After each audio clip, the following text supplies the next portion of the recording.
Actually, I'm the mother of Bea Alonzo. Napakaganda ng anak ko. Tisay na tisay.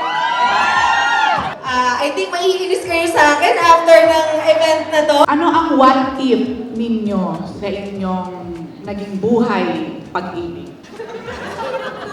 What if kung naging bading ako sa totoong buhay? Always remember, life is beautiful!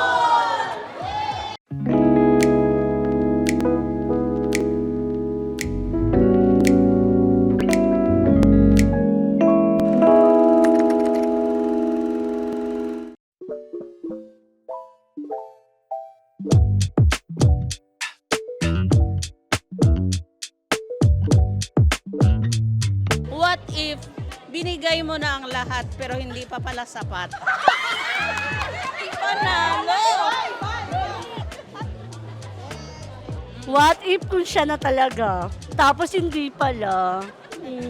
What if invited ko kami sa kasal ni Bea at ni Dom?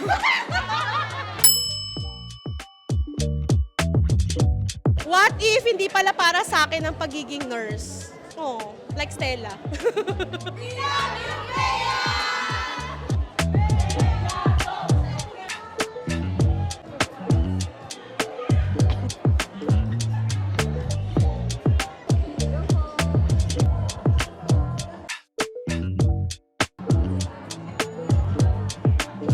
What if nagkatuluyan kami ng ex ko? Ay, Diyos ko, Lord.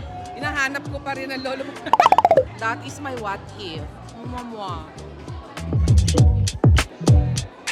Gusto lang po namin malaman, Miss Annette, ano ang what if mo?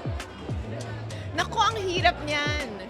What if hindi ako nag-work sa GMA? What if? 'Di ba? Lawyer pa ba ako or ano, 'di ba? 'Yon, what if?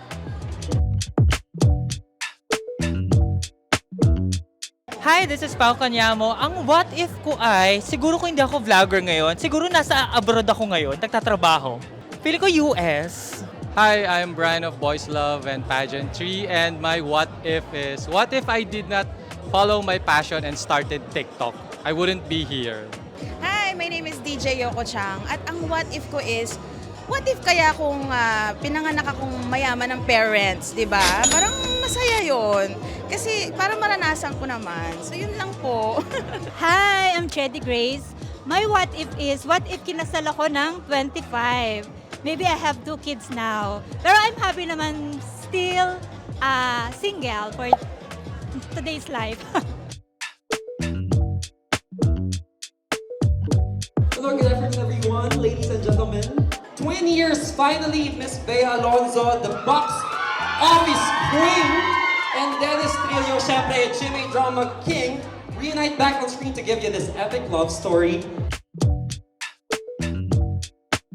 Oo, yes naman. So I'm gonna be playing as Mutia Domingo po. So I'm gonna be the sister of Stella Domingo, which will be played by Miss Bea Alonzo. And of course, eventually, mahahanap niya rin kung sino yung mamahalin niya. Kaya abangan niyo yan. Sino kaya? Parang wala kaming idea. Ako naman po as Memot, si Memot medyo may pagka-video. Can't wait to see the first few episodes. This is actually the first na hindi lang comedy ang gagawin natin dito. Ako, you have to watch Love Before Sunrise because number 1, you're not only gonna learn how to love other people, pero matututunan mo din mahalin yung sarili mo kasi. So ako yung medyo pasaway na kapatid. So lagi naka-backup sa akin dyan si Stella, si Bea. Pero syempre, pag merong manakit sa kapatid ko, ako buwan na lalaban para sa kanila. Excited ako para sa inyo na mapanood ang pilot ng Love Before Sunrise. Actually, kinakabahan ako. So, narinig ako sa boss ko na nag-aral-garal. So, and thankful of course na ito na yung pinaghirapan namin after several months. Makikita na ng mga viewers and mga fans, sila Bea, Dennis, Andrea, and Sid yung show namin. I am so excited, not only for our guests, but syempre kami din. Dahil makikita na namin ang hard work for the last 7-8 months. God, that's a lot. Yes, yes. Kaya sobrang exciting. It's a lovely, lovely love story. And you will learn a lot from all the characters. I play the role of Lily, Mother Lily. Actually, I'm the mother of Bea Alonzo. Napakaganda ng anak ko. Design na design. Andun po ang kanyang mga lovers, ang mga fans po natin, friends. Hi guys! Basically, Roald Kemal is a doctor and he likes to do things in a certain way. Well, I play Rodrigo, the father of Zarina, who's played by Andrea Torres. Yes, magandang hapon sa inyo lahat. Thank you so much for coming kahit na umulan, kahit na traffic kayo. Thank you for being here. So my character is Zarina Montelibano. And makikita niyo kasi dito sa story, sobrang ganda ng love story ni Stella and Atom, played by Bea and Dennis. So kami ni Sid, yung roles namin, kami yung panggulo dito. I think maiinis kayo sa akin after ng event na to, pero maganda siya kasi makikita ninyo na kapag true love talaga, kahit anong challenges ang dumating, kung kayo talaga, kayo talaga. Lead cast of Love Before Sunrise, please welcome Miss Bea Alonzo and Mr. Dennis Trillo.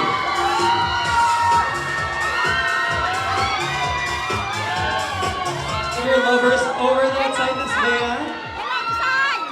Itong show na to ay para sa lahat, kaya sana tangkilikin niyo. Totoo, nag-agree ako kay Dennis. It's very relatable.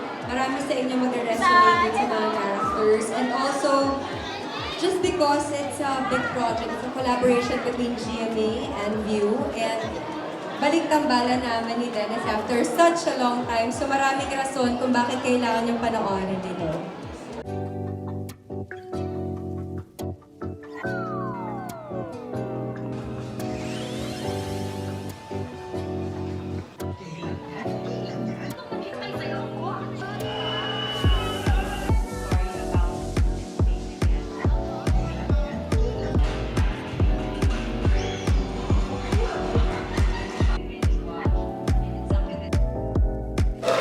Kudos to all of you.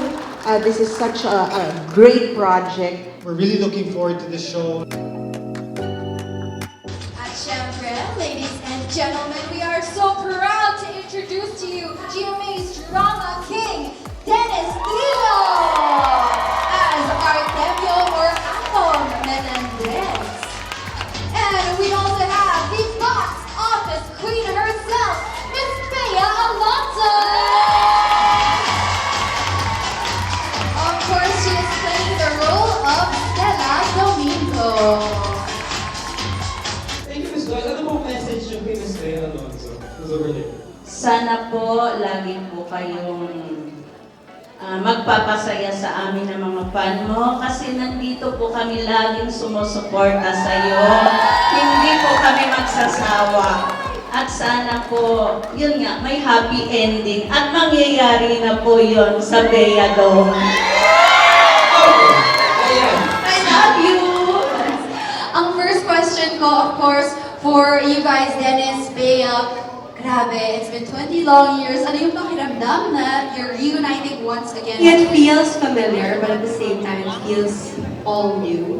So it's a different feeling, but I like this feeling because there's this level of trust kasi pareho kaming ni-launch at the same time. Talaga naging fan niya ako from the sidelines. Like I would always cheer for him, I would always root for him in his different projects, and I've seen him grow as an actor. So I just feel lucky and honored to be working with him on this one.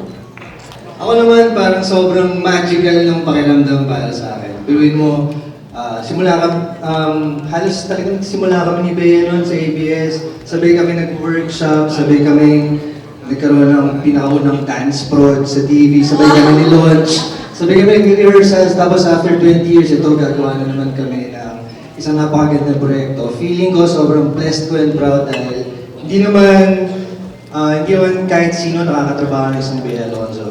Kaya sobrang swerte ko na nandito ako ngayon kasama yung mga magagaling na artista dito. Sa totoo may ilangan. Ako medyo naiilang ako kasi yung we had to do scenes na dapat kami na nasa relationship na kami. So parang at first medyo mahirap siya kasi syempre, kailangan nyo muna makilala ulit yung isa't isa. But then we're professional actors, so we got over that easily. We had to. Yun, siguro hindi mawawala yung ilang talaga. Pero ako, nung first day talaga, sobrang nervous ko rin, sobrang kaba ko.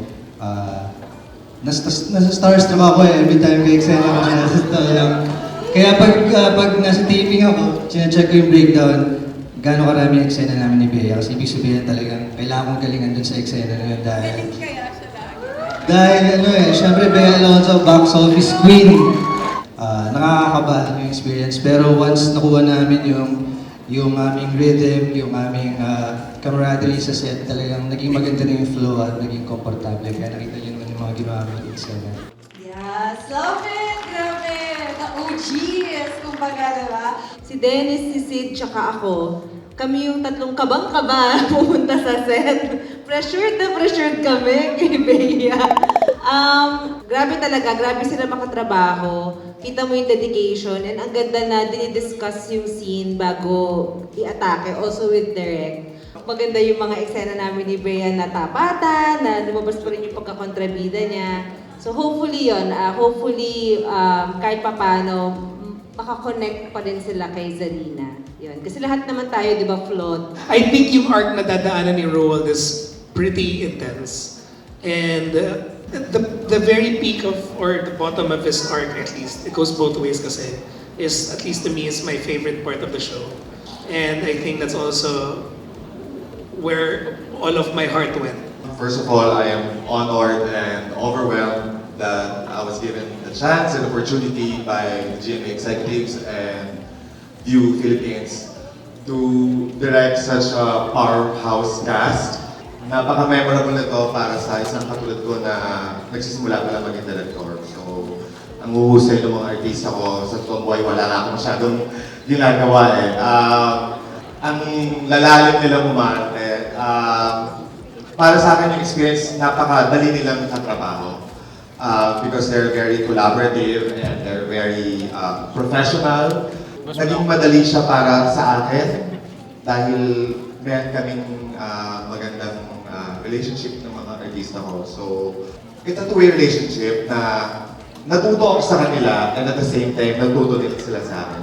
Ang Love Before Sunrise ay tungkol sa pamilya, sa pag-ibig, sa pangarap, at sa pangalawang pagkakataon. I guess napaka-universal nung sinasabi ng kwento.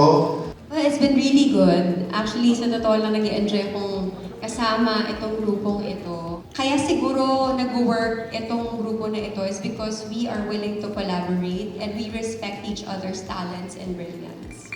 What you all delivered to this show, what a gift. It cuts across the screen. Nakita nyo, maganda po ba ang show natin? Papanuorin nyo po ba? Sasabihin nyo po ba sa lahat ng kakilala nyo? Ipopost nyo po ba sa social media? Yan lang po ang gusto namin marinig. Manood po ng Love Before Sunrise. Ano ang what if ninyo sa inyong naging buhay pag-ibig? Parang ayoko i-share sa iyo sa pag-ibig. Secret. Akin na lang yun.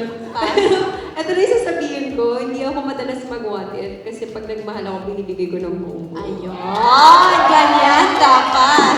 Mahirap kasi pag may what if ka, parang may pagsisisi sa buhay na hindi mo nagawa di ba? Ako siguro hindi masyado makarelate, kaya siguro ang what if ko ay what if kung naging bading ako sa totoong buhay? Siguro, asaya siguro nun, di ba? Ang landi ko siguro baka namin, siguro boyfriends. Sa akin kasi yung mga what ifs dumadating pagdating sa pag-ibig kapag single ako. Yes, okay lang yan. It's okay. And then when you're with a girl, you kind of think about, when you're with that person, you kind of think about the other what ifs in the future. Like, am I gonna be with this person for the next 10 years or till I die? Or is it gonna happen? Things like that. So every time you're trying to make a big decision, all these what ifs flood in, right? Wala rin ako eh. Wala akong what if. Feeling ko kasi lahat may reason talaga eh. So light lang ako magdala ng mga nangyayari sa buhay ko. Hindi ko iniisip masyado yung mga ganong bagay. Basta go with the flow lang ako. happy lang always. So magpasalamat sa inyo sa pagsuporta sa amin ngayong gabi. At sana kung maasahan din namin ang suporta nyo sa September 23 on Vivo, ipapalabas ang Love Before Sunrise. And September 25 po sa GMA Primetime. Maraming salamat sa lahat po ng fans na umattend. Maraming salamat po. I love you all.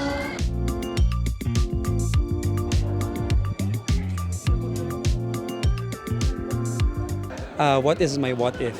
Just like the rest of the cast ng Love Before Sunrise, actually wala rin akong what if sa life kasi do you remember that moment nung kapag nagsaslambook tayo tas we're asked kung ano yung motto natin in life? Parang ever since, ang sagot ko, no more what ifs. But if you're gonna ask me now kung ano yung what if ko, just for the sake, I have something to say. My what if in life would probably be, what if I've taken a path other than this career that I have now.